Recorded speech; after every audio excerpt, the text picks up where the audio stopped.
Yeah, we're live. Okay, wonderful. So we are live now. I want to welcome everyone today, this morning. It's a really good morning here in California, 8 a.m. Also want to welcome all our guests from the East Coast, our winners and parents, and also a lot of the students and the parents from India. It's actually 9:30 p.m. So I want to thank all of you for joining us so late. Very warm welcome to all of you for this New Age Scientist event. Let's get started with our program with a little video we've made about our SciArtsRUs organization, and then we will introduce our chief guest, Mayor Mashburn. So just a minute.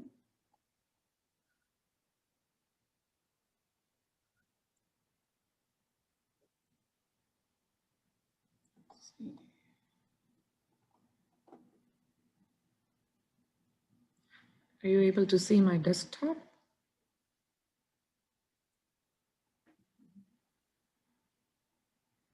Are you all able to see the desktop? Yes. Okay, wonderful.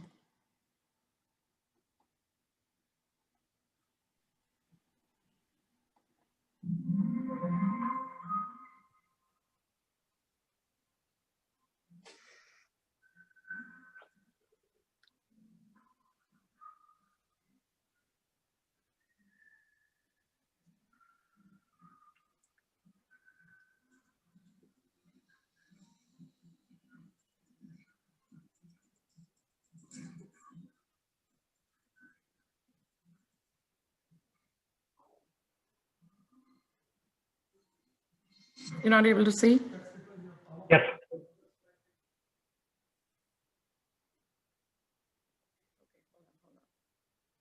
I think we are having a little bit of trouble with the share. Can you come here? Okay, hold on. No, I think.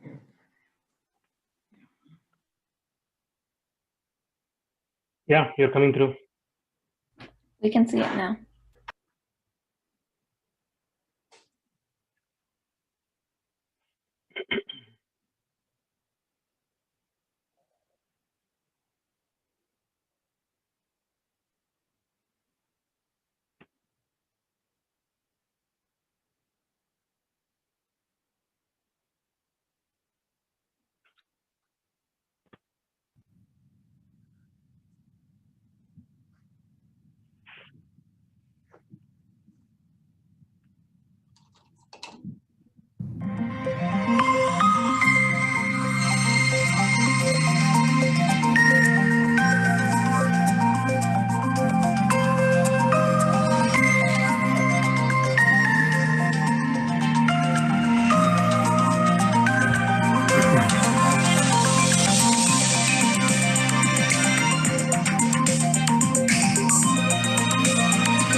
Thank you all for watching that video.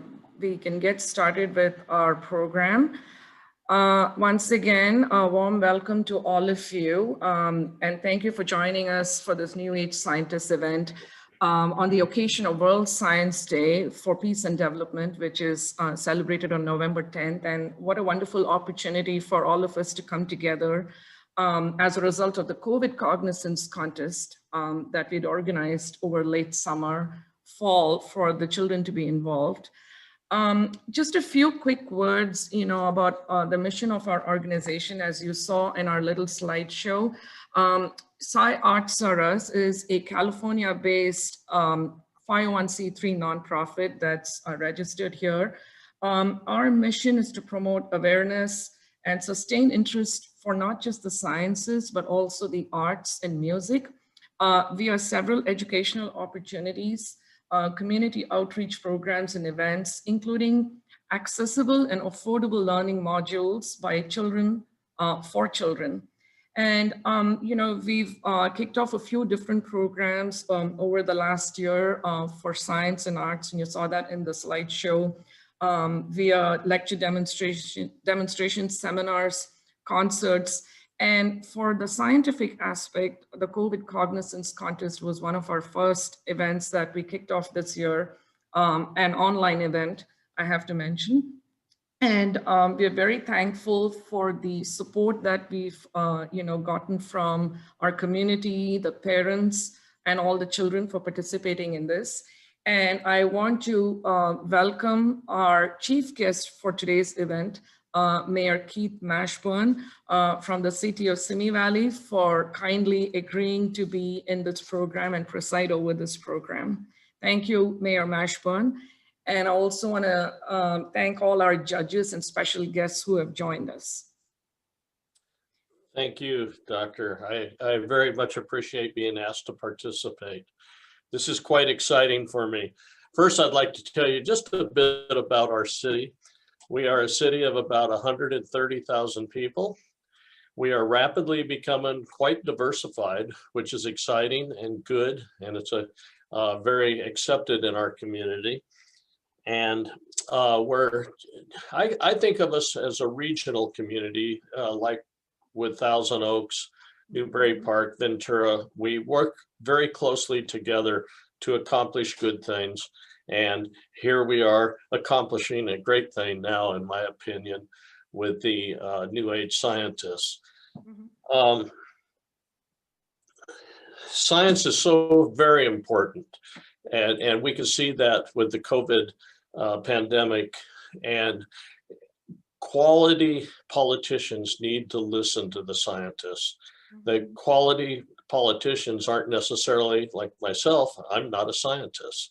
So I have to go to those that are the experts, and I have to have the intelligence to accept what they say, because their studies, their knowledge, and what they deliver is fact.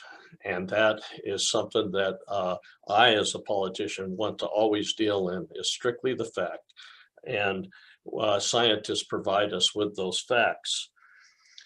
I do want to congratulate all the winners of this contest, but I also think it's highly important to congratulate all the participants. I looked at what you asked of each participant and the report they had to do. I could hardly say there are any losers. Exactly. For the people to do that kind of work, the students to do that quality of work, they're all winners. We just have to select a few, I'm sure, that stand out. But in my way of thinking, the youth is our future. And for the youth to get involved in such a wonderful contest, to me, is extremely inspiring, especially in times when us older Americans seem to think that our youth are not accomplishing a lot. And every time I see a program like this, then I realize our world is in very good hands. So I would like to ask that if you're ever here in California and you happen to be in Thousand Oaks or Simi Valley, that you come take a look at our Cultural Arts Center. We have a very beautiful Cultural Arts Center, one that we are quite proud of. And all you have to do is contact me at City Hall, and I will personally take you over and give you a tour of the Cultural Arts Center. Thank you, Mayor Mashburn. With that, the city has prepared a proclamation, and I'll show it to you. Normally, I don't read these, but I count up the whereases, and I value the proclamation. I give it higher points because it has more whereases and therefores. Today, if you would, I would like to read the entire proclamation. Oh, that would be lovely, Doctor. Here, I'll show it to you, and then we'll mail it to you or whatever. However, we need to get it to you, but it's very nice. And it's from the City of Simi Valley proclamation with a photo of our Cultural Arts Center. Whereas the New Age Scientist has been launched in California and worldwide on the occasion of World Science Day for Peace, Development, and whereas New Age Scientist initiative was conceived by Dr. Rajani Kaushik, and I hope I didn't mutilate your name. I apologize. No. A PhD, congratulations. Founder of SciArtsRUs to provide youth an opportunity to participate in scientific seminars, present their scientific findings, and assist in their pursuit of a career of science. And whereas providing a science platform online and in person increases accessibility for all youth from all backgrounds to embrace diversity and inclusivity. And whereas it is the goal of the New Age Scientists to empower and educate youth in scientific thinking, encourage them to tutor and mentor others, providing training in science for children with disabilities through enhanced access to resources and activities, and provide guidance in the pursuit of a scientific career. Whereas New Age Scientists aim to make science accessible and available to all, foster a generation of children who love science, embrace people of all abilities and backgrounds, and promote peace, development, and goodwill among all. And wow, is that something to live up to? Yes. Now, therefore, the City of Simi Valley hereby commemorates November 10th, 2020 as New Age Science Day. Excuse me, New Age Scientist Day. To ensure the love of science among children from all backgrounds to create the next generation of scientists, presented this 10th day of November 2020. I do realize it's the 8th, but we're going to recognize on the 10th. And with that, I'm proud to declare that as New Age Scientist Day here in Simi Valley, but we will share it with the entire region. Absolutely. Thank you so much, Mayor Mashburn. That means a lot to us. That's a lot of support and encouragement. You know, you're not giving just us, the organizers, but the children and the parents and our entire community. So we can celebrate science in a very big way going forward beyond this contest. And thanks a lot for that. It means a lot. And I want to thank you for helping develop the new leaders of literally our world, not only Simi Valley, but the entire world. And for that, I want to thank you very much. Definitely, you know, I have to thank, you know, a lot of people in this process, you know, our parents, the children who have supported this contest. You know, we've thought about in SciArtsRUs, we've thought about promoting both science and arts. And, you know, I've had several people that I have to thank where I've been inspired by their concepts that they've implemented in music. A very good friend of mine, Mr. Shashikiran, who's an arts promoter, He engages children with very different programs in the arts. And I always thought, you know, science is always considered kind of very boring and drab. And I was always wondering how to engage our children in a more fun way. So they think of science, they learn science while they think science is fun. And, you know, this was definitely our first attempt at getting our children engaged. And I hope we can continue to do so. So I want to thank the parents, our community, the teachers, and our children for the support. And we hope to get your continued support on this. Yes, anytime. I hope in the future we will again be asked to be a part of your program. Absolutely, Mayor Mashburn. You know, your time and effort, you know, in this regard is highly appreciated. You know, I know this is currently an online event because of the pandemic, but, you know, as a token of our appreciation, we do have a plaque that we would like to offer you via SciArtsRUs. I know it's a picture now, but I do have a plaque, which I'm going to drop off in your office next week. Okay. But thank you so much. Your support means a lot. Great, great. Well, we very much appreciate what you do, and you show a promising future for our world. Thank you. I hope you'll be able to stay through the rest of our program, Mayor Mashburn. You know, we were going to introduce our judges and the winners, and a few of our winners, scholarship winners, are also going to be presenting their work. You know, I know it's really early, but if you're able to stay, we would love that. I appreciate, and I must confess, I have a grandson who has plans for me. And I promised him that I will be there, but I'll watch for a few minutes and then you'll see me disappear. But it's not a lack of interest. It's a family commitment that, and he is so important at 12 years old. I'm hoping someday he'll be involved with you.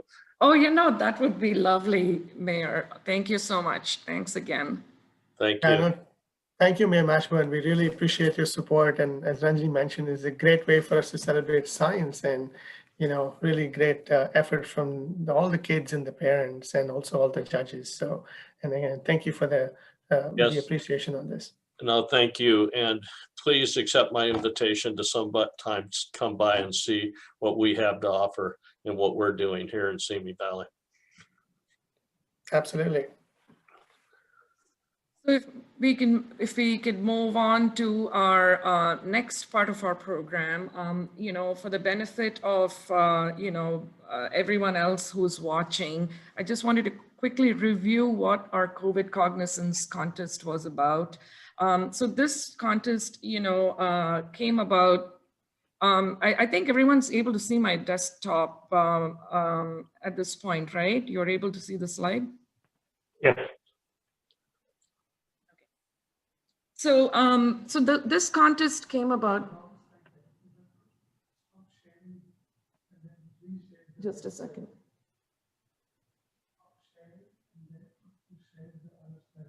No, I think.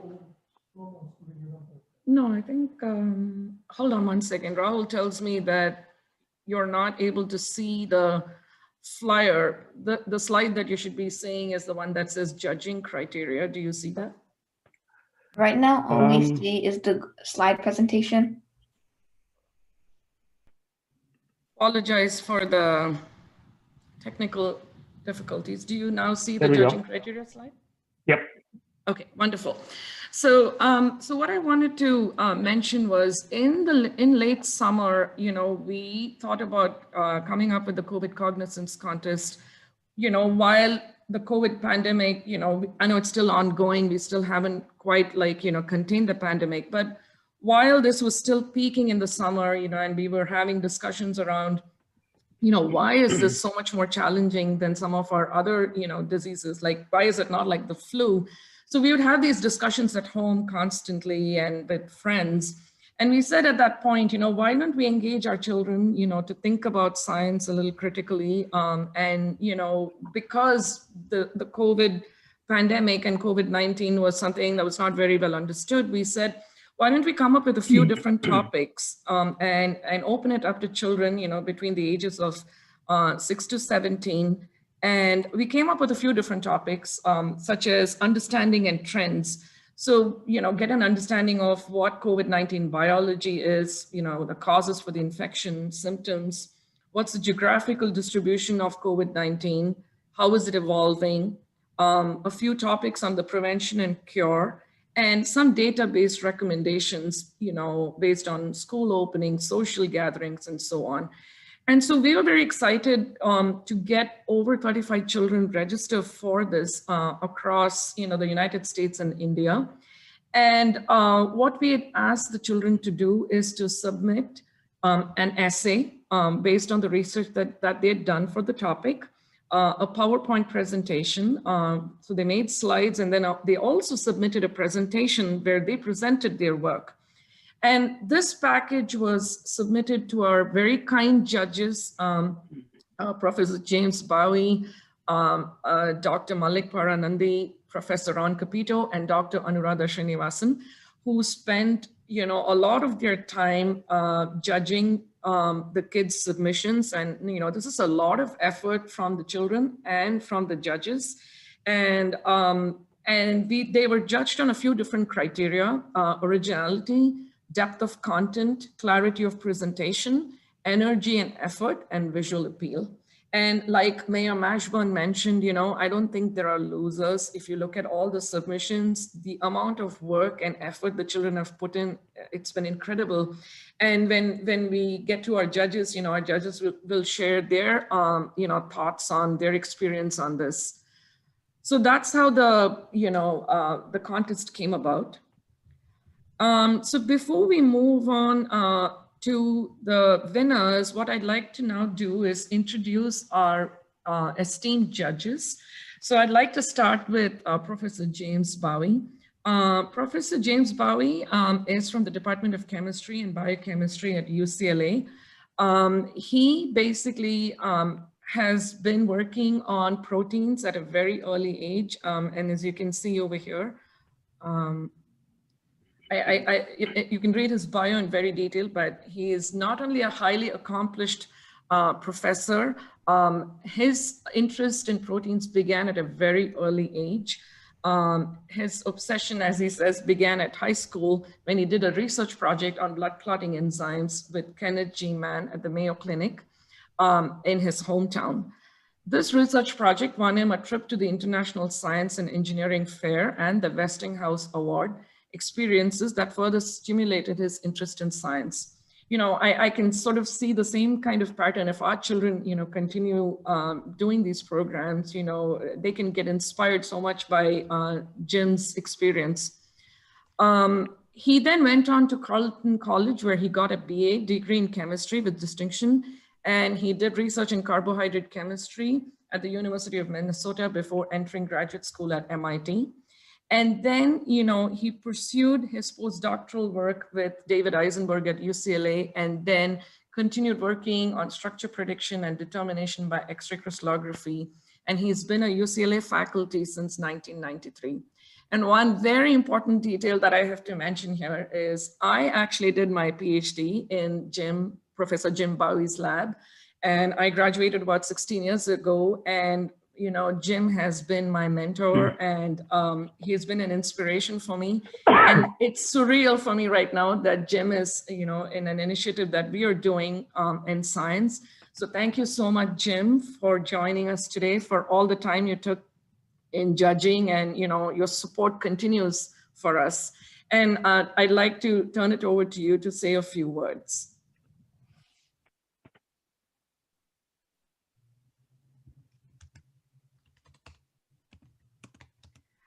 I think you may have to unmute, Jim. Sorry, there we are. Can you, yeah, I assume you can hear me now. Can everyone see Jim? Yes. Okay, wonderful. Sorry. So yeah, it's also surreal for me to see you leading a program like this as well. So thank you, Jim. So I really want to thank you and Rahul for organizing this competition. As you mentioned, I can really speak from firsthand experience about the importance of engaging youth in science by events like this. No doubt, I became a scientist because of those science fair projects I worked on when I was young. And that's where I fell in love with proteins, and I've never looked back. So this sort of thing is really, really important. I also want to really thank the students who have participated. The proposals were, the submissions were really inspiring and amazing. It's really inspiring to see the talent that's coming down the road. And this is not going to be our last pandemic, so we're really going to need that talent as we move forward. This competition also gave me a chance to sort of reflect on how far we've come since I was your age. Think about this. I mean, within months of discovery of this novel coronavirus, we had the full sequence of the genome, which rapidly enabled progress on vaccine development, almost immediate. We've developed technologies that have enabled us to rapidly manufacture highly specific designer antibodies. We've rapidly determined the atomic structures of many of the proteins that the virus makes, which is helping us to target weak points in the virus for drug development. Now, when I was your age, absolutely none of this would have been possible. And I'm not saying, oh, it would have been hard, would have just been a lot of work to do. No, it would literally not have been possible. So we have really made really remarkable advances. And frankly, I'm a little jealous of you all you young people, because you're going to see just remarkable advances in your lifetime that I'm going to miss. Now, I would say that the best way to appreciate those developments, to really, really understand and appreciate those developments, is by participating in science yourself. So I really hope you all stick with it. You're an amazing group of students, and we need you. So stick with it, I hope. Thank you so much, Jim. Yeah, thank you so much for the words.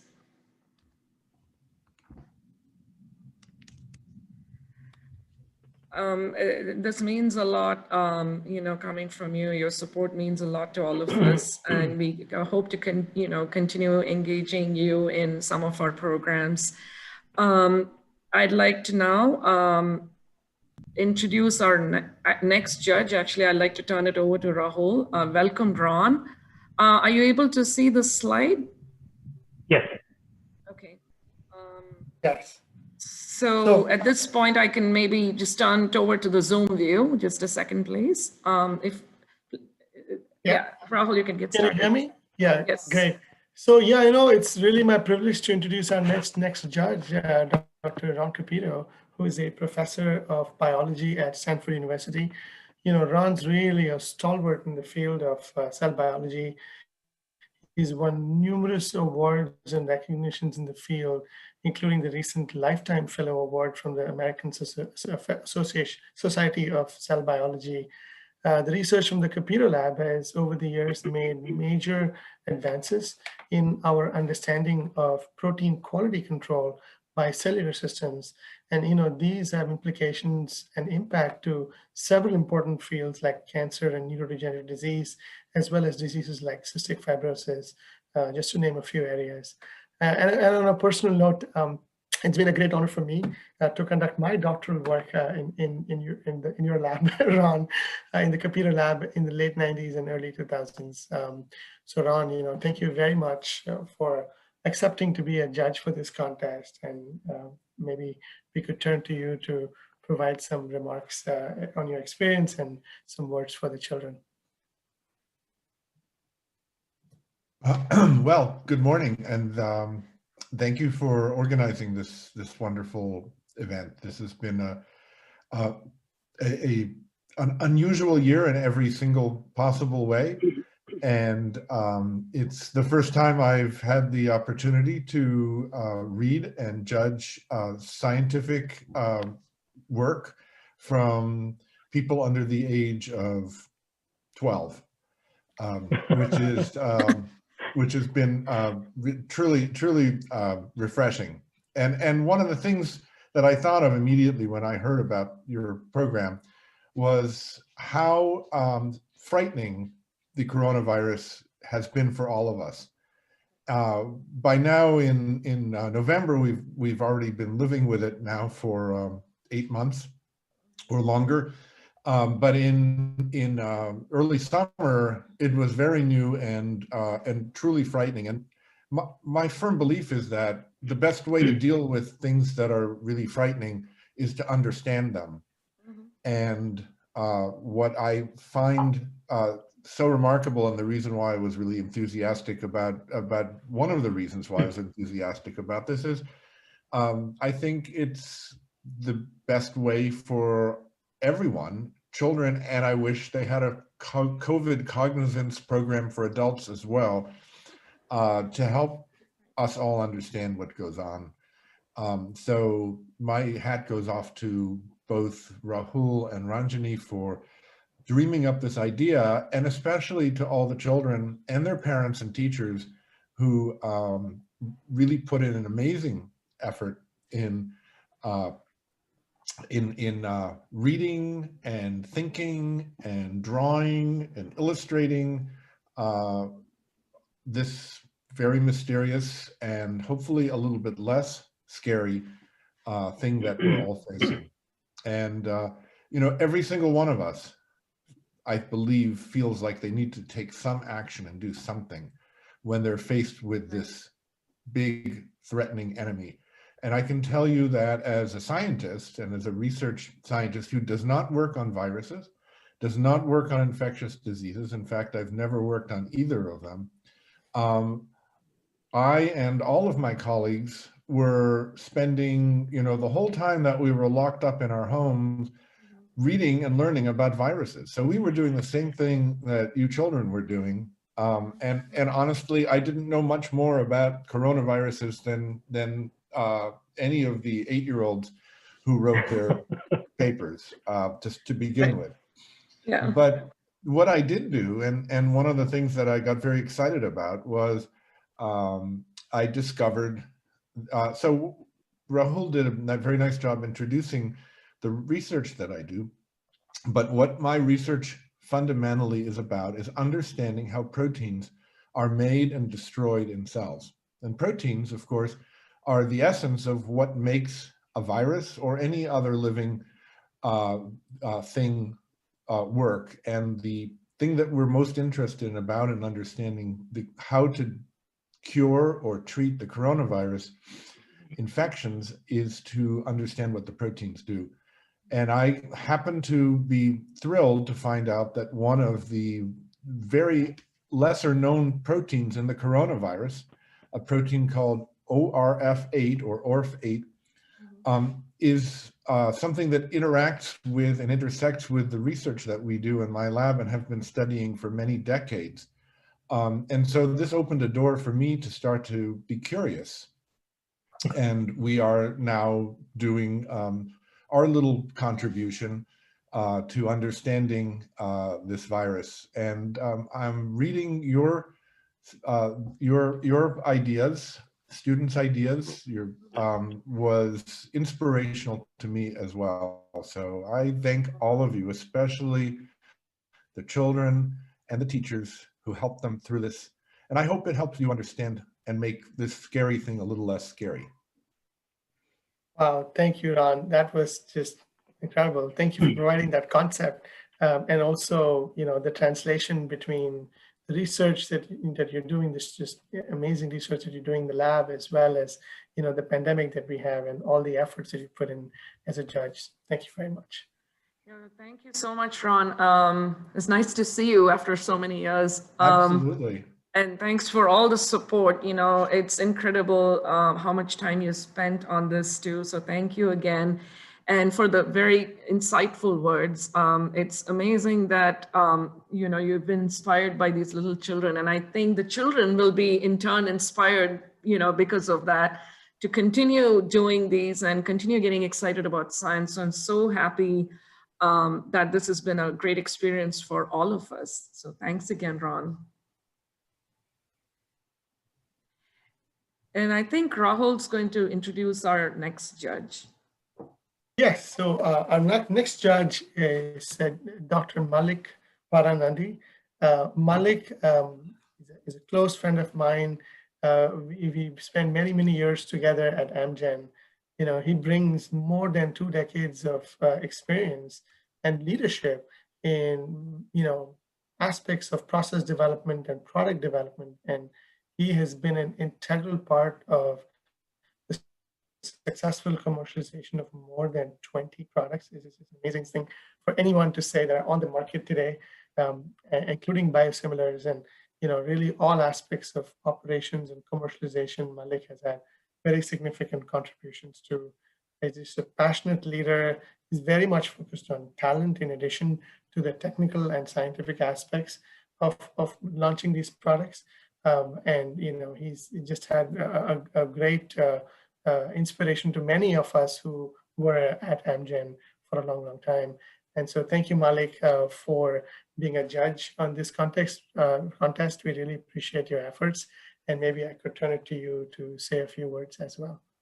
Sure. Thank you so much, Rahul. I appreciate your kind introduction. It's been really a pleasure. You know, initially when you contacted me, I was thinking just like Ron, what am I going to review and how am I going to judge? But I must say, you know, I was humbled, and it's been a surprise in terms of the effort that the kids actually put into this. It was, I think, it gives me hope that there's still there's a lot of the current generation. They're so much into all the gadgets that they were able to use them. They were able to use them in a way that is very productive. And I definitely I must say I learned some things that I did not understand about the virus. Just because the information is out there in the internet doesn't mean we have all paid attention to it. But the kids really did a good job, and I could see the diversity of thought. And I must also thank Rahul and Ranjini for actually giving us clear instructions, because we all spent in our disciplines quite a long time, and we have a way of doing things. But I believe actually I informed Ranjini one time. I was surprised to see how consistent the scoring was. With Ron and I independently doing this, we ended up with pretty much the same criteria, order of winners, right? I noticed that. Yeah, that was actually very refreshing to see. Just for furthering this conversation, I really appreciate what James and Ron have mentioned. I could never say that I'm as accomplished as they are in the areas of protein chemistry or cellular sciences, but I have the privilege of traversing between the protein chemistry in the lab, in the academic space, and taking that with me into the industry. I spent my time in the vaccines business and also at Amgen. It was a very, it's a privilege to be able to actually take these proteins and antibodies to actually convert them into drug products that are actually using, that are being used. So, it's, I think, those kids who are online, I really appreciate if you really pay attention to, what's happening, and, know that there is a lot of, if you think we already have solved a lot of problems, like what Ron said, there's always going to be the next one, lurking around the corner. So, I hope, you continue your journey on this, and your, curiosity, I think, is what is going to really, drive you where you need to be in the future. And one of you is going to end up in, in Ron's lab and James's lab, just like we did, a number of years ago as postdocs or graduate students. So good luck with everything, and thank you for the opportunity. Thank you, Malik. That was very well said. Really appreciate your support and insight. Also wanted to thank you, Ron, for very helpful insights on how to judge. Like you said at the time, how would it be if you had an NIH grant? What were the factors would you evaluate those grants by? And I think we took inspiration from the thoughts that he provided there. So thank you as well. And thanks, Malik. I really hope, as people, you said, grow up to be scientists and leaders like all of you and all of us. So thank you. Thank you so much, Malik. I wanted to also thank you personally for the time and effort and the very, very true words that you said. Your support means a lot to us. Thanks again. Sure. I want to now introduce our final judge, Dr. Anuradha Sreenivasan. I have to admit someone in just a minute. Dr. Sreenivasan actually, she is a doctor who finished her bachelor's in physical therapy back in India in 1992. And then she moved to the United States, where she worked in several different clinical settings as a PT. However, she pursued her medical school education dream in 2009 at MSU-Com and graduated from the Osteopathic Medical School in 2013. She then did her residency at the Henry Ford MacComb hospitals and completed residency in internal medicine in 2016. And now she works at Henry Ford MacComb as part of the medical education and training and trains residents in internal medicine residency program. And actually, Dr. Sreenivasan has been a frontline doctor working and treating COVID-19 patients at the hospital. And I want to thank our common friend, Mr. Shashikiran, who put us both in touch. And Dr. Sreenivasan is actually extremely busy, treating patients with COVID. And despite her insanely busy schedule, she was kind enough to judge the contest. And I want to thank Dr. Sreenivasan for doing that. And if possible, Dr. Sreenivasan, if you could please speak a few words about your experience on the contest. And also, if you could provide us a little bit of perspective on what the pandemic looks like currently in terms of, how the patients are doing from a vaccine standpoint. Your perspective would be very valuable for all of us. Thank you again for joining us, Dr. Sreenivasan. Thank you for giving me the opportunity. I know my schedule was busy, but then learning from the younger generation is much more refreshing, always. So you always learn some new ideas, new information from the younger people. So I was actually excited to be part of this. And initially I thought it's like, okay, how are their presentations going to be? Because I didn't know what to expect. But in actuality, I was quite surprised by the amount of effort these children put in. Some of them actually really, they put like really good efforts in. Some of them were like asking questions from teachers. They were doing surveys. And another child was from India. Her mother is a doctor, I think. And she had done like a small research project of how wearing a mask and how maintaining the precautions was helping out. So it was very good to see that. Is like they did not, one person was doing the research from the medical aspect and another person was doing it from the social aspect, where she was questioning all the teachers back home and doing a little survey of, okay, can you open the schools or not? What are the pros and cons? So those were like the research aspect was coming from all ends, and it was really opened our eyes very well. Because as a physician, to be honest with you, I've been living in this bubble since March, and all I do is I sit in the COVID unit and wear my astronaut suit, and that's all I do. And okay. So it's like I was completely cut off from the entire world. And knowing the different aspects from these kids were very refreshing. And kudos to every one of the participants. They put excellent effort. And some of them had even mentioned, I think these were the senior kids, they had mentioned every single therapy starting from convalescent plasma to vaccine research and everything. So it was very good to read all about that. And my experience with COVID is basically like we had seen a huge surge back then, and then everything went okay and things were going in the downtrend and people were kind of getting comfortable and happy. And then again, a second wave hit. And then now we have gone into the flu season and we're entering into the third phase right now, to be honest with you, in the United States, because in actuality, in my hospital, we had 20 patients, and all of a sudden, within a week, we have seen a spike of 100 patients now. So we're going back to COVID units again. So the only thing is, I know it looks a little grim right now, but I am very positive that there is so much active research that's going on. Hopefully, there is promising research on vaccines, and actually one of our hospitals has been chosen to be for the vaccine, the initial phase for trial. They want all of the healthcare workers to be, and we haven't gotten the information yet. We will be getting it soon, and we will be the guinea pigs for the trial, I'm sure, for the vaccines. And I'm looking forward to that, because unless somebody comes in and puts it, because we've already been enough exposed, I'm sure.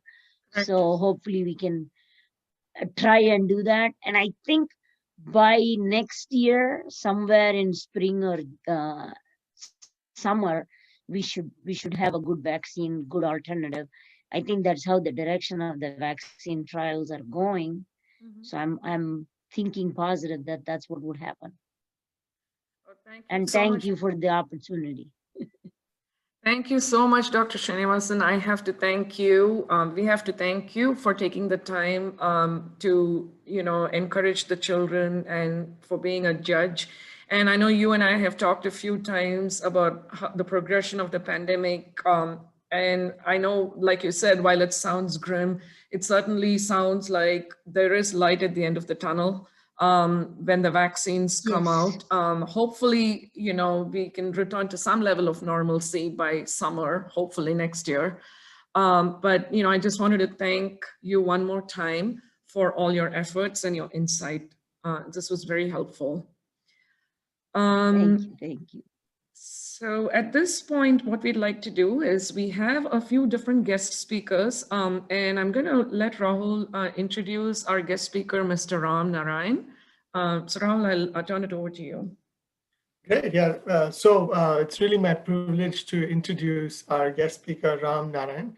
Ram is a clinical supply leader within the Bill and Melinda Gates Medical Research Institute, which, as many of you may know, is a nonprofit biotechnology organization, which is founded with the aim of bringing technologies as well as strategies together to look at global health problems, especially in low-income countries.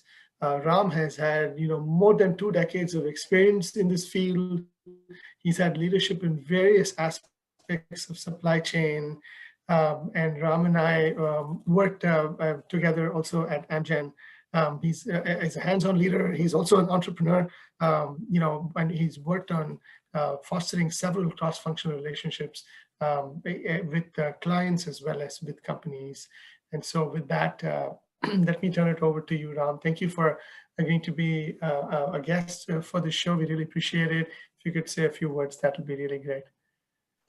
Sure, thank you. I'm really happy to be here. I was like Dr. Paranandi or Dr. Malik, I was also asking myself, what am I going to contribute to this smart set of people who have put, the kids who have put in a lot of work. But I did see a few papers that Rahul shared with me, and it was very interesting, the kind of work that you folks have done. But let me start off with a little bit of background on what we do at the Bill and Melinda Gates Medical Research Institute. Maybe that is of more interest, to you all than anything about me. I will come to a little bit about what all the judges have spoken about in careers in this area, and I really do want to all of you to I want to kind of canvas. This is the election season, so I really want to make a pitch for science and operations when before I leave this conversation. But as many of you know, have heard of the Bill and Melinda Gates Foundation. The Bill and Melinda Gates Foundation, or the foundation as we call it, was established about 20 years ago with the single objective of the premises that all lives have equal value. That anywhere in the world, whether regardless of their circumstance, regardless of their wealth or health or politics or the culture and religion, etc., anything, regardless of anything, all lives have equal value. So that was the premise with which the foundation was set up. And they've done a lot of work, which I think would be a good project for some of you to look up about the foundation if you have not already done, and kind of get familiar with the amount of opportunity or the ways in which you all can contribute, as you progress in your education and career. But specifically, now, I think some of you or through your parents might have, excuse me, heard of, Bill Gates back, I think, when the Ebola crisis hit in 2014. He basically came out and I think in 2015 and said, look, we are going to get a pandemic, like I think Dr. Kopito was talking about, that we are going to have one, very soon in our lifetimes. And, here we are. But when the foundation came to grips with the problem, back in late January, early February, their first, thought process or the concern was around, like Rahul said, the low and the middle income countries, as we call them. These are countries in the African continent, in the Asian continent, South American continent, where people and countries do not have the resources that we have in the US or in Western Europe, etc. So immediate focus of the Gates Foundation was to how can we help, so fundamentally we, the organization and all of us, including all the profs here, the doctor, we all spoke about that there is a firm belief, and mentioned that science is a firm belief that to get us out of this problem.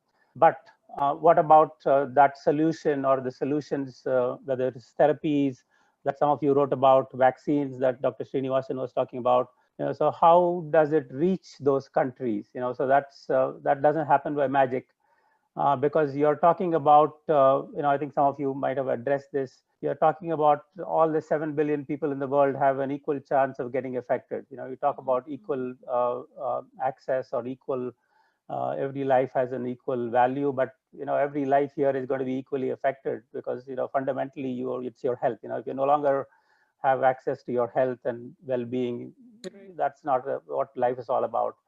So fundamentally, then the foundation started thinking about how do we help, Africa and South Africa, India, the sub-Saharan Africa, the whole populous regions where they're going to get stranded without these solutions, medicines or vaccines.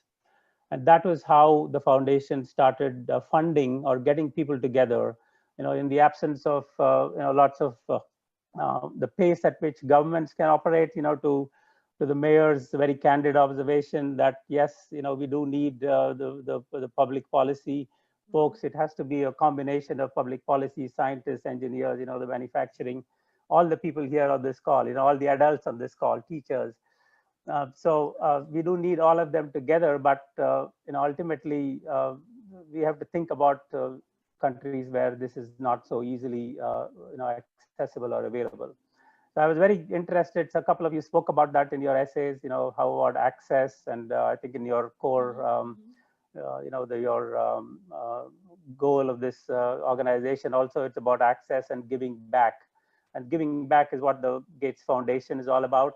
So what they did was they organized on a couple of levels. So one is at with the foundation's money, as well as like-minded charitable organizations. Rahul was talking about, we are a not-for-profit organization.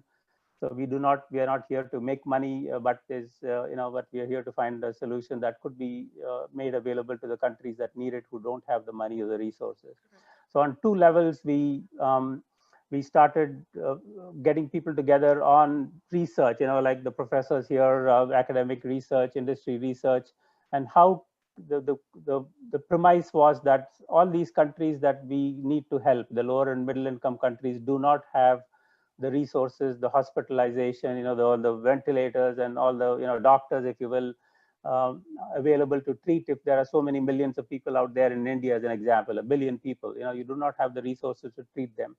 So the Gates Foundation strategy was, how do you impact mild and the moderate phases of the disease so that they don't deteriorate or they don't become worse enough to need hospitalization, where you do not have the hospitalization resources. So that was how they, when you have a big problem like this, I think Professor Bowie was talking about, you kind of break it down to, the bits of biology, if you will, or bits of solvable problems. And that's kind of where, the foundation basically said, let's tackle solutions that will help prevent people getting worse. So that's one part of what the foundation started funding with about, $300 million. The other part was there's a lot of accelerated work happening in vaccines, both Dr. Kopito and Dr. Bowie mentioned. And here it's about once any of those are proven to work in science-based clinical trials, then how do we get it to these countries? In our place, in the US and Western Europe, et cetera, that is a given, that the governments are stepping in and going to fund this, et cetera. But how do you get that to the Indias and South Africas and Tanzanias of the world? So that's part of what the foundation did on two steps. One is got all the leaders together, the Western leaders who have the resources, and you might have read about this in the press. All the Western European leaders spoke for about $8 billion worth of money being made available for making any vaccines or any set of vaccines that work to be accessible or to be provided to these developing countries or the low-income countries. So that's one. And the second part is, so the organization I work for is a subsidiary of the Gates Foundation, which is called the Gates Medical Research Institute. And like, I think all of the people here were saying that, well, like Dr. Kopito was saying that, well, we knew what we knew, but we needed to learn something very quickly, and we need to start solving the problem of this, this pandemic. And so what we did in the Gates Medical Research Institute was actually formed for what we call the avoidable deaths. About 2.5 million people die every year out of tuberculosis. Those are the other pandemics that we don't, the epidemics that people don't talk about much in this part of the world. But tuberculosis, malaria, and then enteric diseases. The dysentery, cholera, etc., that affects children. Many of them of your age in all these countries. So that was why the Gates Medical Research Institute was formed, to accelerate solutions or therapies or vaccines in those diseases. But what we quickly retooled ourselves to kind of, support the foundation's efforts on lower and middle income countries in COVID. So we started one trial, which is started in the US, and we are expanding to other countries. We are looking at other therapy solutions, repurposed drugs that are already available, that doctors like Dr. Sreenivasan might already be using, but you need robust clinical trials to help the doctors to say, okay, I am doing right, I am doing something that is defensible from a therapy. So all that involves a lot of money, all that involves a lot of resources, and that is where the foundation, with all its generosity, has provided the funds to do that. So I'll stop here about the foundation, but you can read a lot of it online, but it's really work to gear up to do what some of you have already talked about, this organization talks about, which is giving back, which is access, equal lives. And that's really what this is all about, in our foundation. And we work with many of the universities that are here, UCLA and Stanford, and all the, there's a representation that we work with Amgen. We've been talking to Amgen about this, my former company. And so there's a lot of industry-wide, industry, academia, everybody's getting together to make this happen. And so that's really what I want to leave you with, that it takes minds, it takes different skills. And now I'll segue or go into my skill. I'm not in any of the zones or the kind of the skills that the other judges have.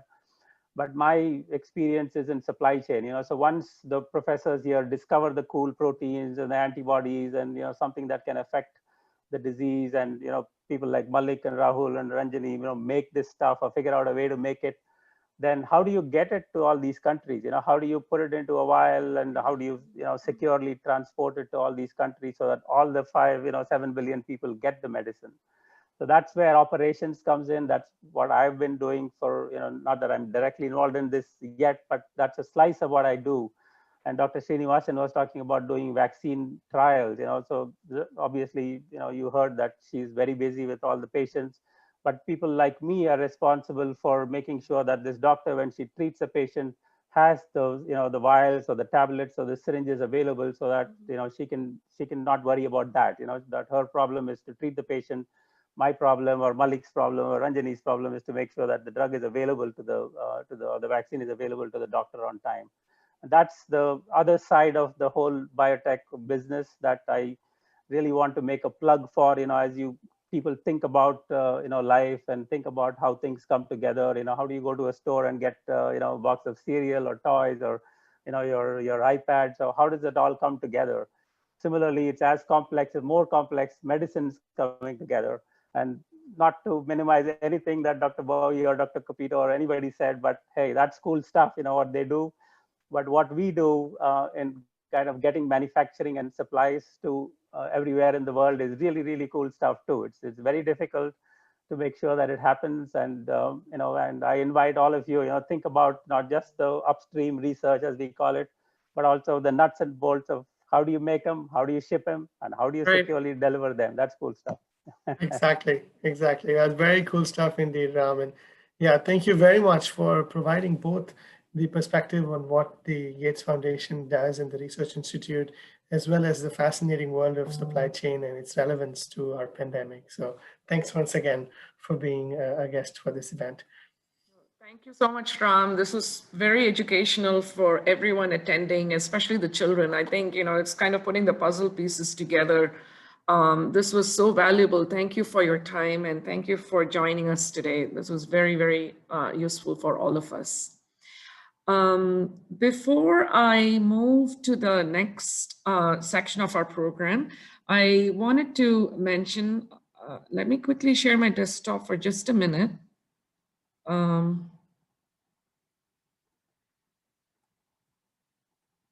I'm trying to figure some of this out on the fly. 1 second, please. Are you able to see my desktop?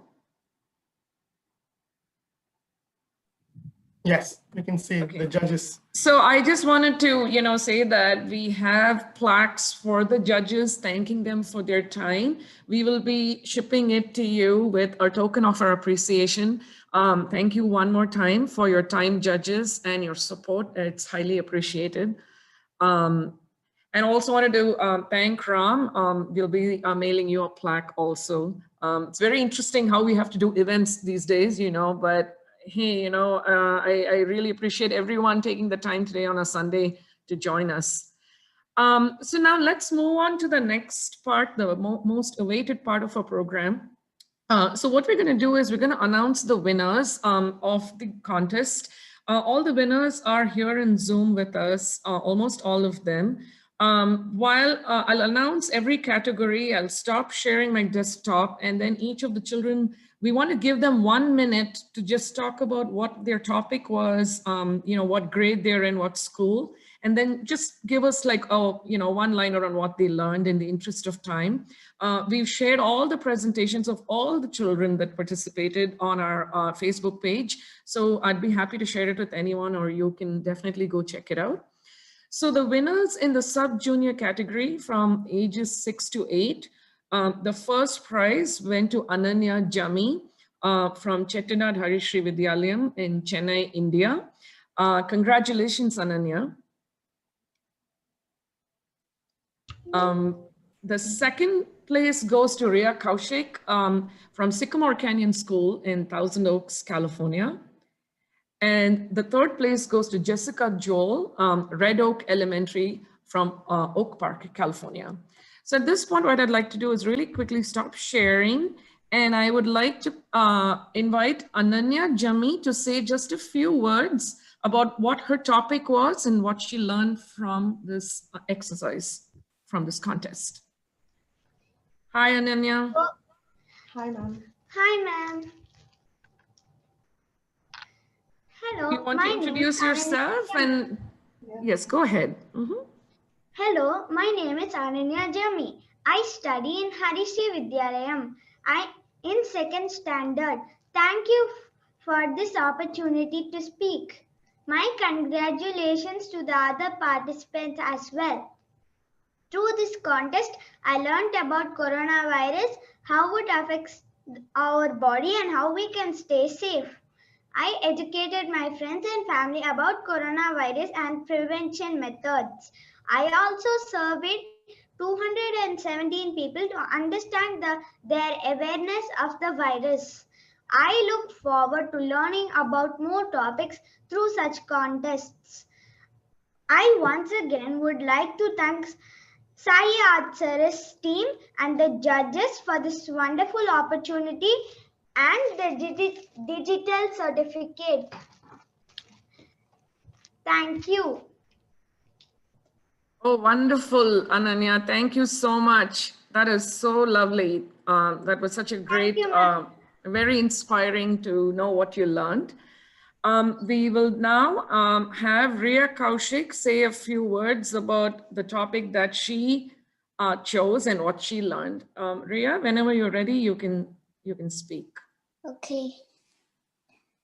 My topic was, what is COVID-19, how we can prevent it, and how it affects my community.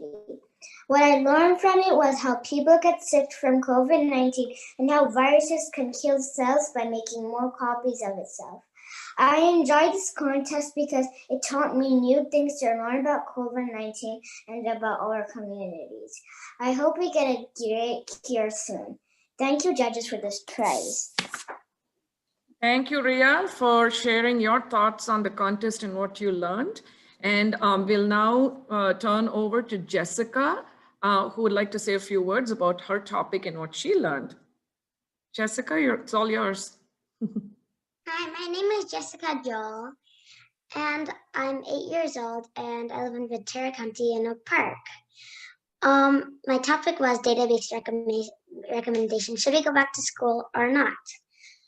So I learned about R-effective, and R-effective is, say I have coronavirus, how fast will it spread around me? If R-effective is greater than 1, that means it's spreading faster. If R-effective is lower than 1, that means it's spreading slower.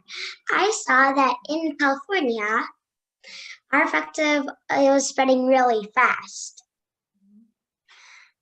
So I have recommended not to go back to school. And thank you for this opportunity. I hope to learn more about COVID, and thank you, SciArtsRUs.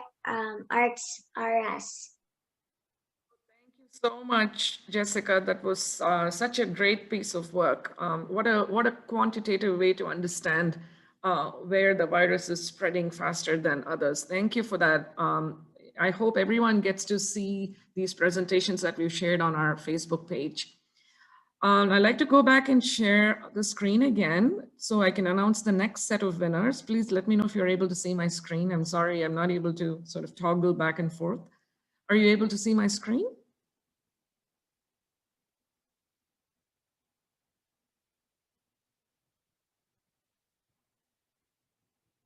Are you, okay, let me see if people are able to see. Yes, I think so. So the next category is the junior category, ages 9 to 11. Our first prize goes to Vashisht Gokulakrishnan from Chettinad Harishri Vidyalayam again. And the second place goes to Rishabh Kaushik from Sycamore Canyon School in Thousand Oaks. And our third place goes to Shiva Pichupan from Benjamin Franklin Middle School from Ridgewood, New Jersey.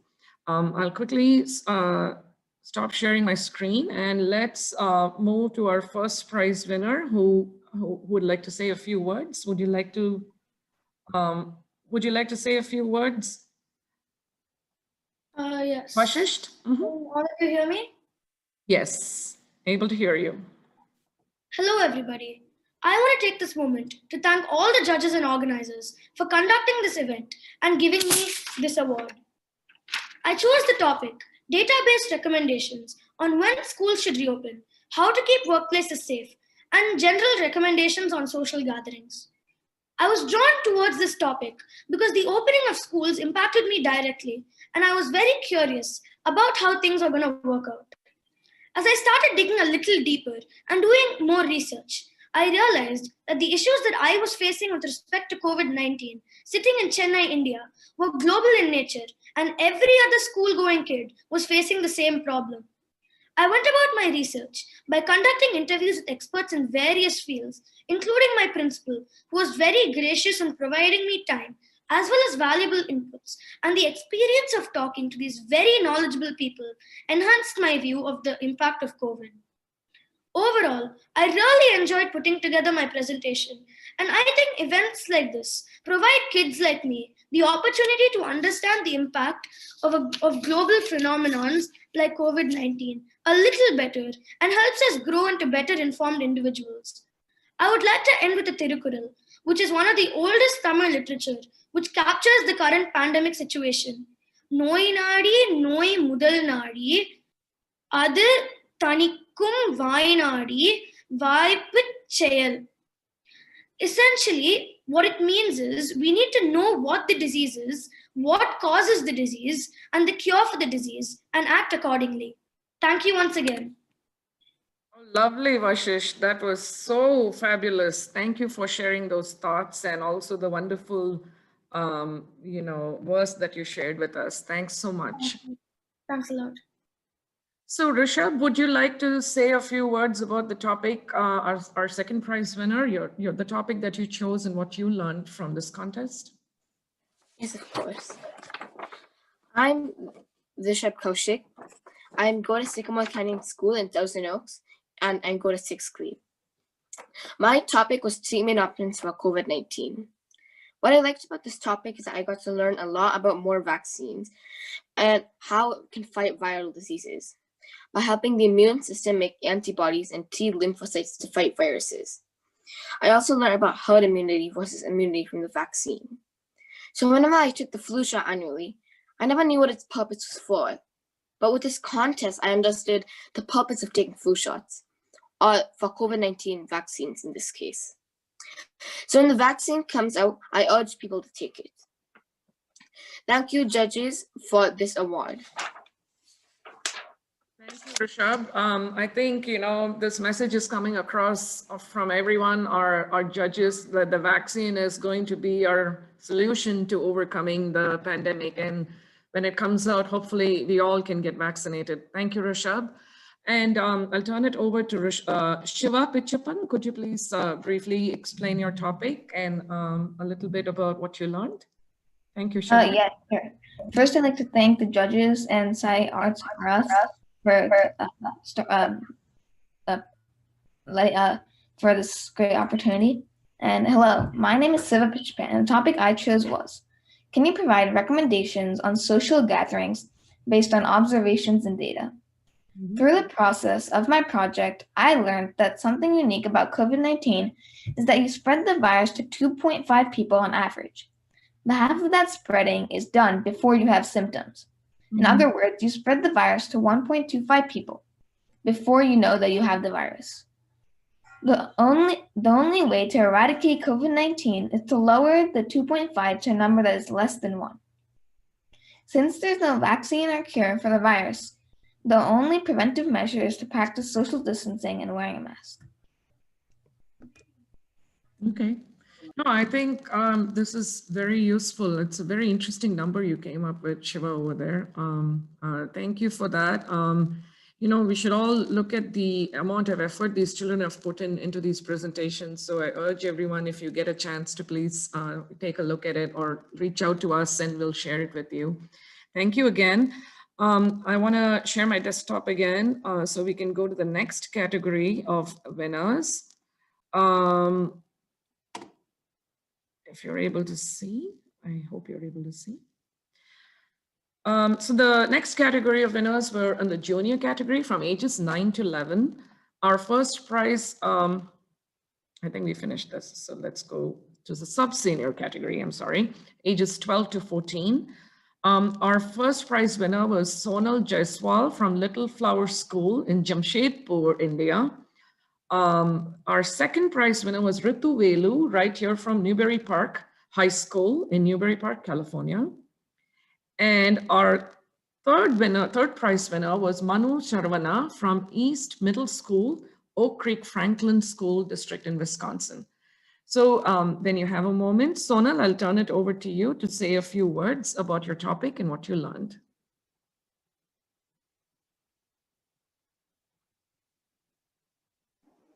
Yeah.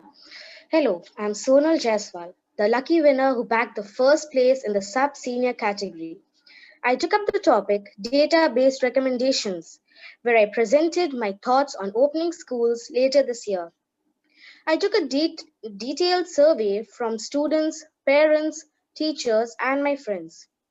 This helped me understand the seriousness of the deadly virus. In my project, I also provided recommendations on social gatherings based on observations and data. Social distancing, sanitizing, virtual celebrations, packed food, and wearing masks are the need of the hour. I'm extremely thankful to Ranjini ma'am, the esteemed judges, and the SciArtsRUs team for giving me the opportunity through which I could raise awareness in my locality. Thank you. Thank you so much, Sonal, for sharing your experience with us. Ritu, whenever you're ready, please go ahead and share your experience with us. Hi, everyone. My name is Ritu Velu, and I am a freshman in Newbury Park High School. I would like to start off by thanking SciArtsRUs and the judges for giving me this wonderful opportunity. So the topic that I chose was prevention and cure, and through this contest, I got a better understanding of the origin and the science behind COVID-19 and the vaccination process, which includes multiple steps and trials. I went into more depth in my research on the vaccination being developed by Moderna and Oxford University, learning about which stage they were in and what clinical trials they were conducting. Also, I researched how patients with COVID-19 are currently being treated and things people can do while in quarantine at home. Finally, I learned that everyone should follow all the safety protocols in order for not only yourself to be safe, but for everyone around you to also be safe. Thank you again for this opportunity. Thank you so much, Ritu, for sharing your experience. Please go ahead, everyone, and take a look at their presentations when you have a few minutes. And then we'll move to Manu, if you'd like to say a few words about your topic, Manu. Hello, I'm Manu Salavana, 7th grade from Milwaukee, Wisconsin. My topic was geographical distribution of COVID-19, prevention and cure, and recommendations on social gathering. This contest for kids was very helpful, responsible, and purposeful. Thanks to Dr. Rajani for such an amazing program. What I want to say is, be the change that you wish to see in the world. Please follow COVID-19 prevention. Wear a mask and protect yourself and the following citizens. Wear a mask, wash your hands, keep social distance. Prevention is better than cure. Thank you for the opportunity. Thank you so much, Manu. That was very, very nice. So now that we've introduced or announced all our winners from these categories, the next two speakers would be our high school scholarship winners. So we instituted these two awards to motivate our high school children. They're always very busy, but we wanted to still, motivate them to continue science when they go to college. And so we want to introduce these two winners, and then they will briefly share their presentation. So I just wanted to say that we are running a little late. So I would urge the two high school winners, if they're able to keep their presentations under 10 minutes. But before we do that, I'd like to quickly share my desktop again so we can see who the winners are. So this, we also, I'm sorry, I failed to mention, we have 4 honorable mentions. These kids also did extremely well, and we wanted to mention that their contribution was also fabulous.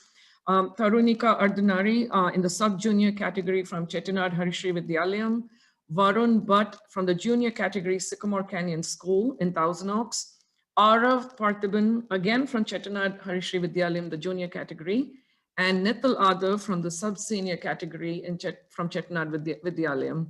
And at this point, I wanted to, actually thank the principal of Chettinad Harishri Vidyalayam, who's also going to speak to us in a little bit, for her encouragement, and Ms. Hema Malini Shivkumar, who's a very wonderful teacher in Harishri Vidyalayam, who encouraged these children to participate, and we'll talk to them in just a few minutes. But I'd like to have Tarunika, Varun, Arav, and Nital just say a few words really quick. Tarunika?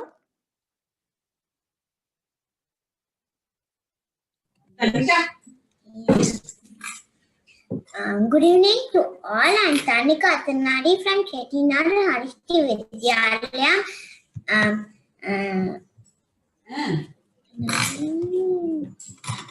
In India, it is a great opportunity to participate in the virtual meeting. My topic was COVID understanding and trends. I learned 3 important things from my topic. First, hand washing. Second, social distance. Third, wearing mask. And also some scientific information which I learned from this contest. I spread this useful information to my friends and family members. During this COVID pandemic, this kind of scientific contest is very useful to understand the new disease. I shall be delighted to participate in future and I encourage my friends to participate. And I also wanted to thank my principal Acharya to giving me such a wonderful opportunity. Thank you. Thank you so much, Tarunika. That was very sweet. Let's move to Varun. Varun Bhatt. Hi, my name is Varun Bhatt. My topic was COVID-19, Understanding and Trends. I learned a lot about COVID-19 when I researched for this COVID contest. I learned what COVID-19 means, what causes infection, and where the coronavirus originated from, and the first hotspots. I also learned which countries have the most COVID-19 cases and the trend of coronavirus in the state of California. I would like to take this opportunity to thank Mrs. Ranjini Kaushik and all the judges for giving me this opportunity to do research and present my work. Thank you. Thank you so much, Varun, for those kind words. Arav, if you would like to quickly share your topic.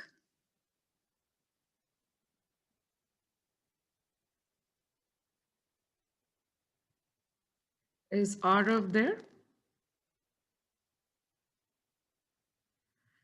I don't see him, so maybe let's move on to Nitil.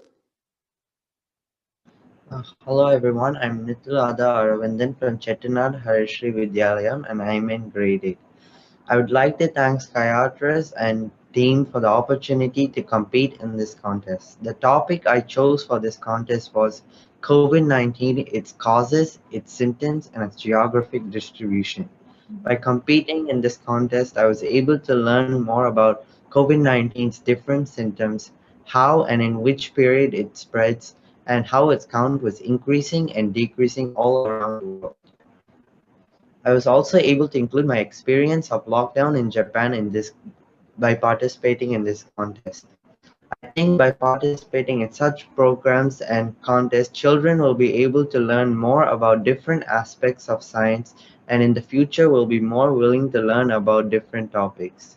Once again, I would like to thank SciArtsRUs team and judges and my school for the opportunity to compete in this contest. Thank you. Thank you so much, Nitil. Really appreciate those words and sharing your thoughts with us. So now I'd like to go back to our announcement of the high school winners and then, turn it over to them in just a few minutes. I hope you're able to see my desktop. So our high school winners, we've long awaited this. So we've instituted a couple of awards for them. We have the SciArtsRUs Marie Curie Award for excellence in scientific thinking and presentation. And this goes to, we have a little bit of that goes to Vasudha Sridhar. It's a $250 award. And this is also from Chettinad Harishri Vidyalayam in Chennai, India. Congratulations, Vasudha. We will be hearing about her presentation shortly. Once again, thank you to Chettinad Harishri Vidyalayam for encouraging your students to participate in this contest. Congrats, Vasudha, again. And the second one, I also failed to mention that we've given digital certificates, participation certificates to every child that participated and also certificates for, the folks that won the awards. And the high school scholarship award, SciArtsRUs Louis Pasteur Award, for excellence in creativity, scientific thinking, and presentation goes to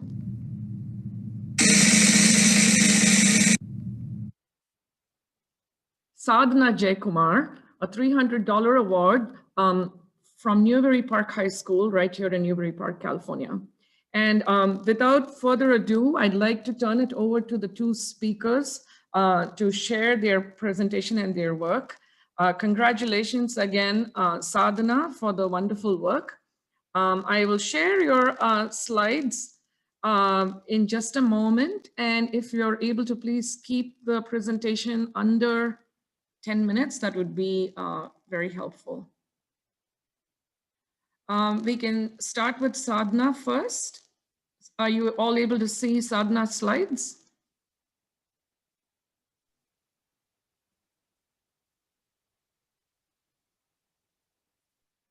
Is Sadhana here?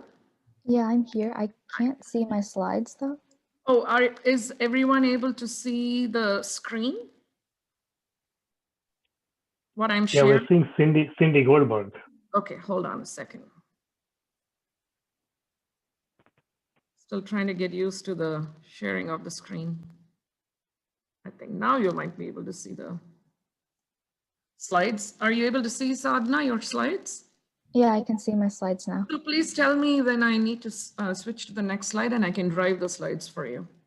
Okay. So hi, I'm Sadhana Jake. Yeah, so I'm Sadhana Jaykumar. I'm a senior at Newbury Park High School, and I did my project on the latest developments and treatments for COVID-19.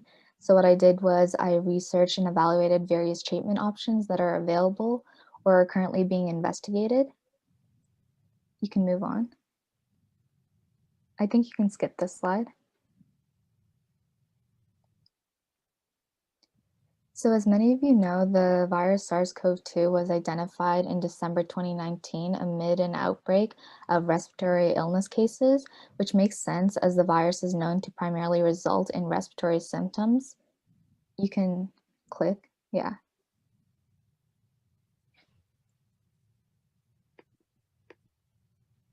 Move on to the next slide. Yeah, you can move on. Okay. And then, yeah, it's, do you want me to go to the next slide? No, you can stay here for 1 second. So as I said, the virus SARS-CoV-2 was identified amid an outbreak of respiratory illness cases, and this makes sense as the virus is known to primarily result in respiratory symptoms.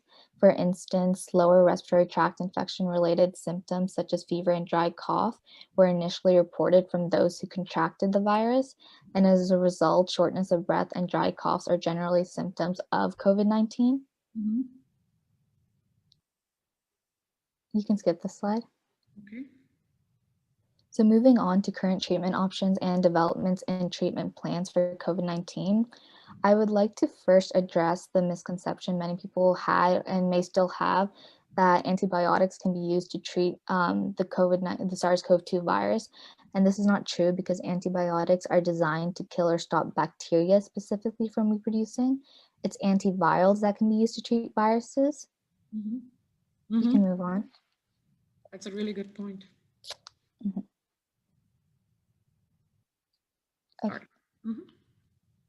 So this was the convalescent plasma sera treatment option that I first evaluated, and the convalescent sera plasma treatment option is basically the transfusion of serum from recovered COVID-19 people to people who currently have severe COVID-19. Mm-hmm. And if you go to the next slide, I think there's a picture that clearly shows how this process works.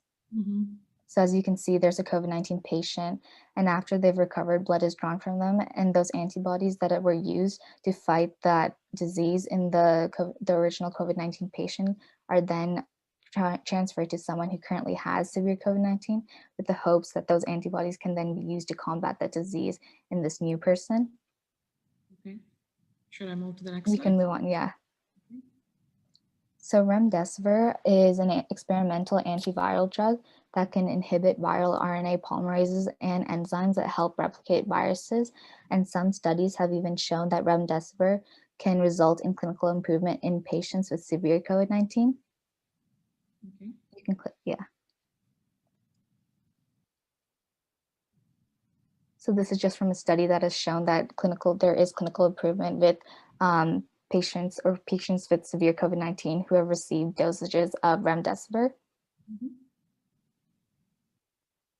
So this is just another potential treatment option that I researched, and that's dexamethasone. There's also vitamin C, and zinc. You can move. So it's also important to note that many studies that are being conducted right now in trials aren't including children, and that's a drawback because you should be including a diverse range of people in your trials and studies. So I also looked at the pediatric side of this topic. That's wonderful. And then there are some at-home practices as well, like acetaminophen. You can move on, yeah. Do you want to speak? Also I would like to speak about this. So Ayurveda and yoga, these are more at-home practices. Ayurveda is more of a natural treatment option. And I think when we think of treatment options, we usually think of drugs or something that came out of a laboratory. And we usually don't think about things that are natural or already available for us. So I also looked at this, and I guess this is kind of going outside of the box, but there are studies that have shown or that are researching how at-home practices and natural treatment options like Ayurveda can be potentially beneficial in this situation.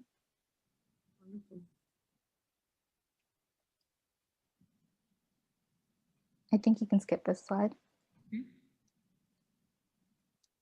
There you go. And you can go to the takeaways. Okay. Okay. So at the end, while I learned about the topic that I was investigating, so the latest developments in treatments for COVID-19, I also garnered a refined understanding about the research process and how important it is for research to be conducted. Research takes time, and I think that's hard for many of us to understand since we all seek instant results, but obviously that cannot happen. So when we don't see immediate results, we assume that nothing is happening, but that's obviously not true. So I believe it's important to know that there are people around the world who are currently researching treatment options for COVID-19 or ways to combat the SARS-CoV-2 virus. And before I hand it off, I would also like to thank SciArtsRUs for organizing this contest, especially during a time where it's kind of hard to establish communication. So I strongly believe that the experience that I gathered from this opportunity will serve me well in the future, and I'm sure others can say the same. I would also like to thank the judges who took the time and effort to review my project, as well as all the other projects. Thank you. Thank you so much, Sadhna. That was so valuable. And, thank you for doing this under 10 minutes. But, please, everyone, do take a look at her presentation in detail. And if there's any quick questions or comments, I'd like to encourage that right now from our all the attendees. If not, we could move on to the next presenter. Well, thank you, Sadhna. If anyone has any questions, you can always reach out to Sadhna or us, and we'll see what we can do to answer any questions. We'll move on now to Vasudha's. I'll quickly share my laptop. Just a second, please.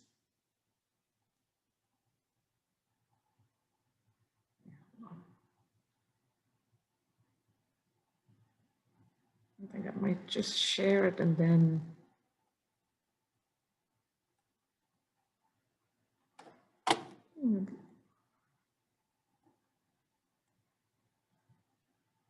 Yeah, maybe I should, I don't know where the share button disappeared.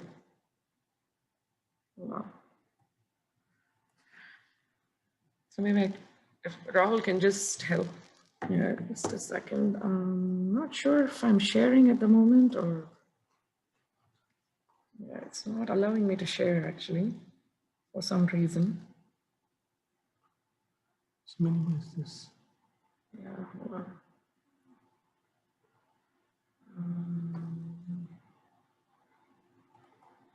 Let's see, go back. I apologize. Just give me a few minutes. I'm trying to figure out why the share button is not working. What is it? Yeah, hit that. No, yeah, hit that. It's not working. Just click this. Oh, hit that. Yeah, okay. Here you go. Let's see. Vasudha, are you able to see your slides? Yeah. Okay, wonderful. Hello, my name is Vasudha, and I'm currently a junior at Chettinad Harisri Vidyalayam in Chennai, India. And today I'll be presenting my research on COVID-19 treatment, prevention, and the mechanism. Next. This is an outline of all the topics I'll be covering in today's presentation. I think we can skip this. Okay. Okay, so first, the mechanism of coronavirus. These are the different topics I'll be covering under the mechanism of COVID-19. Okay, if you want me to move to the next slide. Yeah. Okay. So first, how does COVID-19 penetrate the body? Most of us have probably heard that viruses hijack our cells, but how many of us have actually stopped to think about how this happens and why it happens and why viruses are so different from any other type of molecule? Well, it all comes down to the structure and the function of the virus. So a coronavirus molecule consists of 4 different proteins: the nucleocapsid protein, the membrane protein, the spike protein, and the envelope protein. Each of these perform a different function in the entry, hijacking, and replication of body cells. Next, please. So in order to enter our body, the S proteins on the virus bind themselves to ACE2 receptors, which are basically protein-generating enzymes and are present in the lungs, throat, and kidneys. After this, a protease called TMPRSS2 activates the spike protein domain and allows the virus to enter our body. Next. So at this point, the virus has already entered into our body, and now it needs to establish itself in our body. To do this, it uses a process called membrane fusion mechanism, which is basically when the virus fuses itself onto the respiratory epithelium and deposits its RNA there. At this point, the virus has already entered our body and established itself. Its next job is to use the cells in our body as a factory to create its components and assemble them. It needs to assemble proteins and RNA. So in order to create proteins, the virus uses ribosomes to convert RNA into proteins, which are then acted on by enzymes called proteases and then converted into the individual proteins of the virus. In order to create RNA, an enzyme converts the cell's RNA into the RNA of the virus. Next. This is basically a visual representation of how the RNA of the virus and the individual proteins combine to form a full coronavirus molecule. Next, please. I think you can skip this one. Okay. And this one. So next is methods of prevention, which can be generally categorized into 2: lifestyle changes and hygiene, and developing and administering vaccines. Next. Under lifestyle changes and hygiene, as most of you probably already know, you should always cough into your elbow or a tissue. You should wear a mask when in public places, stay 6 feet away from people at all times, and avoid touching your eyes, nose, and mouth. Vaccines. All of us are probably waiting for a vaccine to come out, but in reality, developing a vaccine isn't that easy and takes a long period of time to actually develop and administer. I've done some research on the pathways taken by major corporations to develop vaccines and compiled them. So pathways taken include mRNA vaccines, inactivated vaccines, recombinant protein subunits, and adenoviral vectors. Each of these vaccines, can you go back here? Each of these vaccines essentially does the same thing. It stimulates production of antibodies, but the only difference is what these vaccines consist of. So an mRNA vaccine consists of genetically engineered RNA code, whereas inactivated vaccines consist of inactivated or dead pathogen particles. Recombinant protein subunits consist of only the disease-causing proteins, and adenoviral vectors consist of a weakened form of the virus. Next.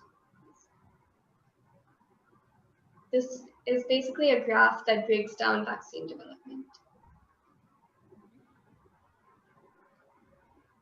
Promising vaccine developments. So this basically shows the different phases of vaccine development, in which there's phase 1 when it's done on a small scale, phase 2 when it's tested on more than 100 people, and phase 3 when it's done on a large scale and data is collected over a long period of time. Next.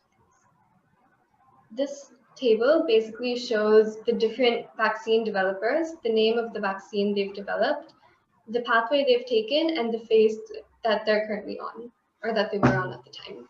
Yeah, this was a few months ago, and I think some progress has been made, but great summary.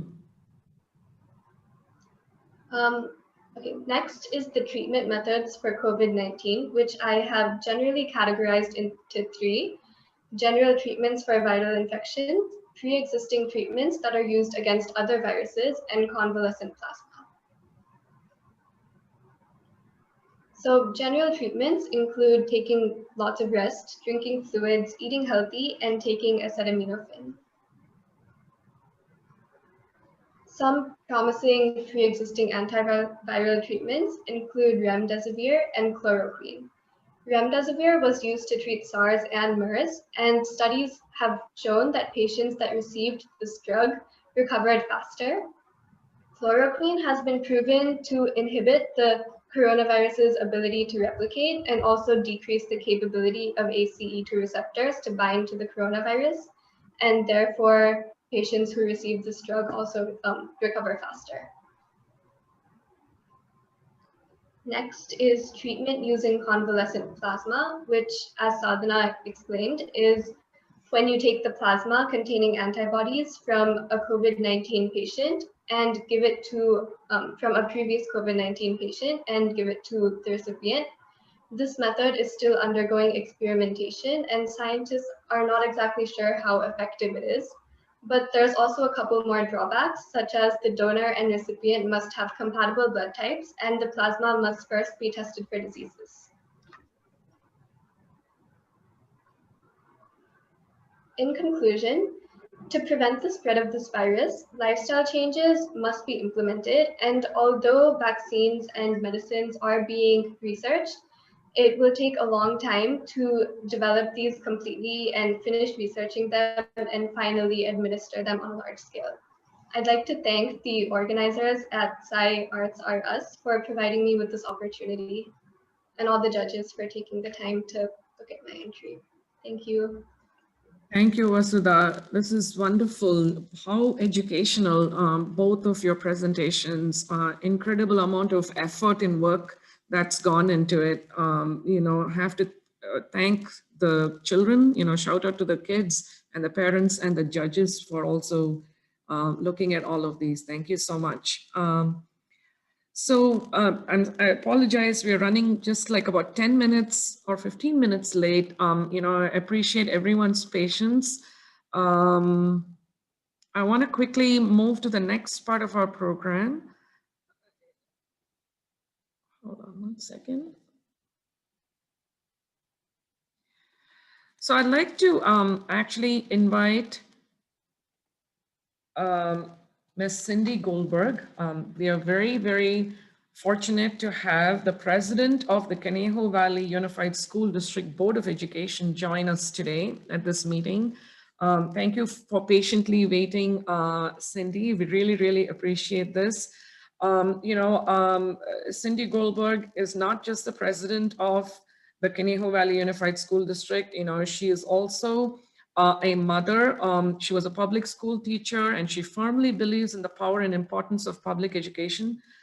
She was educated from K to 16 in public education system. She graduated from UCLA also in 1987 with a BA in communication studies. And throughout college and for a few years after, Ms. Goldberg worked in the entertainment industry, but transitioned to working in the nonprofit educational sector in 1990. While she took some time off when her boys were little, she did go back to work in 2007 and currently serves as executive director of also the Conejo Schools Foundation, an independent nonprofit 501c3 dedicated to enhancing educational opportunities for students. We're thrilled to have you, Cindy, in our meeting. Thank you for waiting patiently, and we'd love to hear your perspective. We've had several children from, the Conejo Valley School District participate and also win prizes. I'd really like to sort of also get your perspective on how we can, do this better going forward. I'll turn it over to you now, Cindy. Thank you so much for joining us. Well, I just want to say congratulations to all who participated, because just participating is tremendous. To use your muscles, your brain muscles and your creative muscles to help the world solve problems and to understand them. I think Dr. Kopito said it extremely well at the beginning of the program, that the way to make things less scary is to understand them. And I think science and arts are the best ways that we can make sense of our reality, both and they're from a creative thinking and critical thinking standpoint. And so I want to thank SciArtsRUs for this opportunity for you students, and for all the parents and teachers who encouraged and supported the students all along the way. I know it's been a long morning. I can see all the kids on Zoom. It's hard to sit, so I don't want to take a lot of time. I just want to say thank you for participating. You've given me great hope for the future. And I'm proud of all your accomplishments. And I look forward to going back and reading all of the presentations. So congratulations, keep going. I think our future is in good hands. And thank you for the opportunity that you have provided for these students, because I think getting them inspired in science and art is really the way of the future. So thank you all for being here. Thank you so much, Cindy, for being there. We do have a token of appreciation for you, which I will also, stop by sometime next week. I don't know if you're able to see the screen. I'm having trouble moving things here. But thank you so much. I'll drop off a plaque for you in appreciation of your support. I'm very excited that our children from the Conejo Valley schools have participated in the contest and hope to get, continued support. Thanks again. And then, we've saved the best for last. I want to introduce Miss Gauri Shivashankar, who is the principal of Chettinad Harishri Vidyalayam in Chennai, India. And as you saw, there were several children from Chettinad Harishri Vidyalayam who had participated in the contest and also won prizes in pretty much every category. So, I really felt like as an organization, SciArtsRUs is, very happy that we were able to reach out to, schools in India. And at this point, I wanted to also thank Ms. Hema Malini Shivakumar, who is a teacher in Chettinad Harishri Vidyalayam. I think she is also here in our meeting. If you could just say hi, Hema Malini. She was here. Hi. Oh, she's not there. Yeah, I'm here. Yeah, okay. I'm here. But, we are very fortunate to have Ms. Gauri Shivashankar join us today at this event. A little quick introduction. Ms. Gauri Shivashankar has very rich experience of over 30 years in education. She started out as a teacher in English for senior grades in some of the leading schools in Chennai and Delhi in India. She has worked in the employability space in management skills and in engineering colleges for over 15 years. She has designed and delivered training programs in communication, soft skills leading to placement preparedness, retention, career growth for the graduates. She was the director and trained Vellamal group of schools in Chennai, trained teachers on global teaching learning practices. And currently she is the principal, like I mentioned. They work with a curriculum which is designed with sustainability and cultural learning at its core. The school and Ms. Shivashankar are constantly exploring newer ways to create engaging classrooms and innovation in child-centric pedagogy that would make children, like our children, global citizens around the world. And in the school, they want to have their children grounded in Indian culture, who would care for the planet that we live in, drive cross-functional relationships, and she is also known to be a very quick learner and also very eminent in coaching skills. Thank you, Ms. Gauri Shivashankar, for joining us. I would turn it over to you and have you say a few words. Namaste, as we are from India, and we're so honored to be connected to you. Thank you. We have to thank our faculty, Ms. Hema Malini, who's put us across to you and connected with SciArtsRUs. I love the name, and I also appreciate the presence of the mayor, who was here till about half an hour back. I think he was listening to the students. It was so much of commitment from a politician, and to say that we have to trust science. It was wonderful to listen to that. Eminent judges. Then, of course, the director you've introduced just now, Ms. Cindy Goldberg. It was lovely to listen. I know educators abroad are always fascinating to listen when it comes to teaching learning practices. It's been amazing. See, it's not easy to be the last speaker.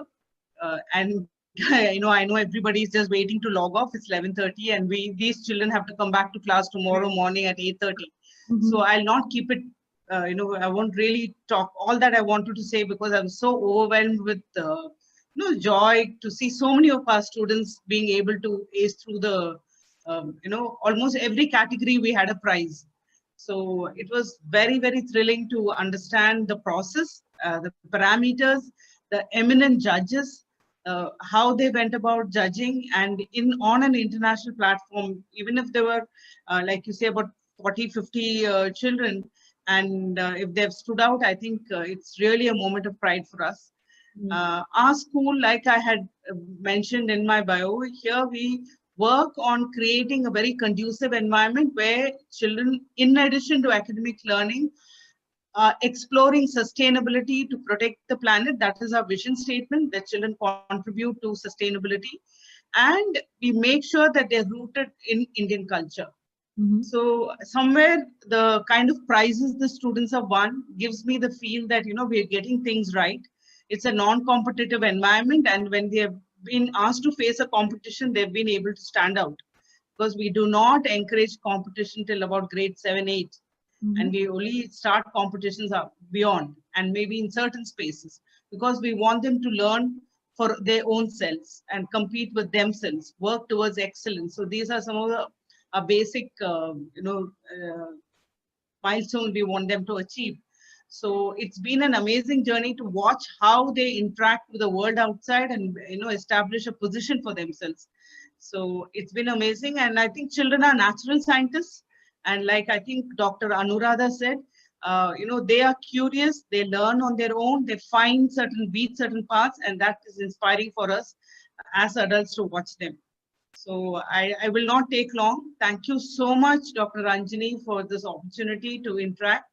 And we'll definitely look forward to more such collaboration. We also work towards creating compassionate global citizens. So if there is something our children can do in the space you're working on, I know you're working in the space where you would like every child to help another child who may not have the same level of means. Right. So absolutely, you can let us know how we could help you. And in the same time, also help us, enhance or bring the science learning up to, wherever it should be on the global levels. So, and kind of work the scientists are doing to enhance science learning among children, I think it's commendable effort, and thank you so much. We are overwhelmed with gratitude, and we love to be back with you next year again around for this time. Oh, this is wonderful. Thank you so much, Ms. Shivashankar, for joining us. Your support means a lot to all of us, the students, the children, and us as an organization. We look forward to continued collaborations with the school.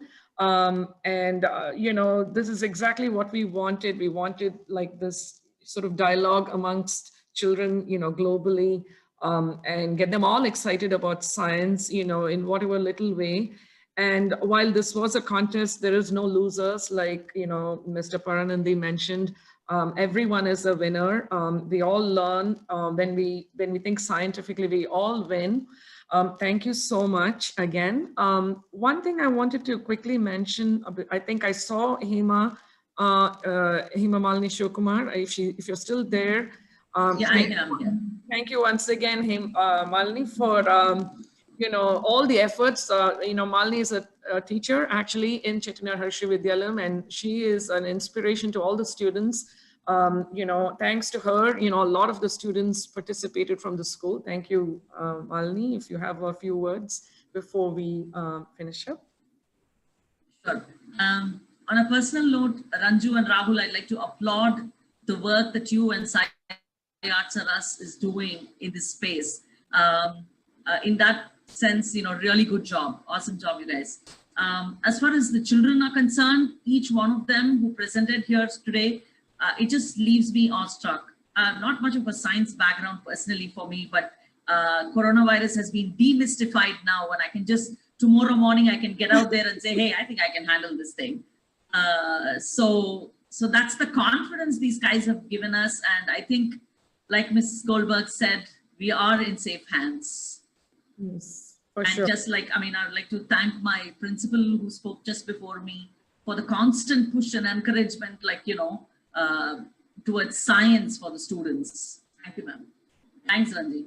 Thank you so much. With this, I'd like to thank all our guests, all our attendees, our special guests, starting from Mayor Mashburn, who not only attended and, encouraged our children, I want to thank him for, proclaiming now this to be a New Age Scientist Day, so we can continue doing these activities every year and engage all the children from our schools within the United States, India, and maybe even globally on the occasion of World Science Day.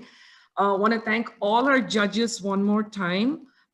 We truly, truly appreciate the time that you've taken, the efforts you've taken in judging the competition. Our special guests, Mr. Ram Narayan, Ms. Cindy Goldberg, Ms. Gauri Shivashankar, thank you so much for participating and encouraging. And definitely, last but not the least, the children and their parents who have encouraged them. It's not easy. I'm a mother of two little ones, 11 and 9-year-old. It's very hard to get them to do any project. To motivate children to think about science, they wrote, they researched, they did an essay, a PowerPoint presentation. It's incredible. So thank you, parents. I hope, you will continue to encourage the children to do more of these in the future. And, we'll keep you informed of future programs and look forward to seeing you all again. If Rahul has a few last words before we all say goodbye, I'd like to turn it over to him. Yeah, no, thank you to everyone who participated, not only in the program today, but also in the event, and hope to do this again next year. And have a good day or a good night. Thank you very, very much, everybody. Thank you so much, especially to everyone in India. It's almost midnight for you. Ranjani, just a few words. I'm mother of Ananya, as a physician, as a gynecologist, as a mother. And I would like to thank you and Dr. Rahul and her school principal, her acharyas. I think they're molding kids in an excellent way. On behalf of all the parents of the kids who participated, I think everyone has done a very good job. And thank you so much for widening opportunities for them at such an early age. I'm not sure if a second grader would sit and ask me doubts about COVID and antibodies and surveys. So I think you've opened up their Pandora box, like you've opened up their thinking. I think it's going to take them a long way. Thank you so much, acharyas and principals and everyone there. Thank you. Words. Thank you, everyone. Have a lovely day to everyone here in the United States, and a good night to all of you in India. Thanks again. Thank you. Until next time. Bye. Bye. And all the best, children. Thank you so much for the wonderful presentations across. Right. I think all of them did incredibly well. Thank you so much, Mr. Shankar. And actually, before we leave, I do have a plaque for you, which I'm going to be shipping to you in India. Thank you so much. Yeah. Have a good day. Bye. Bye.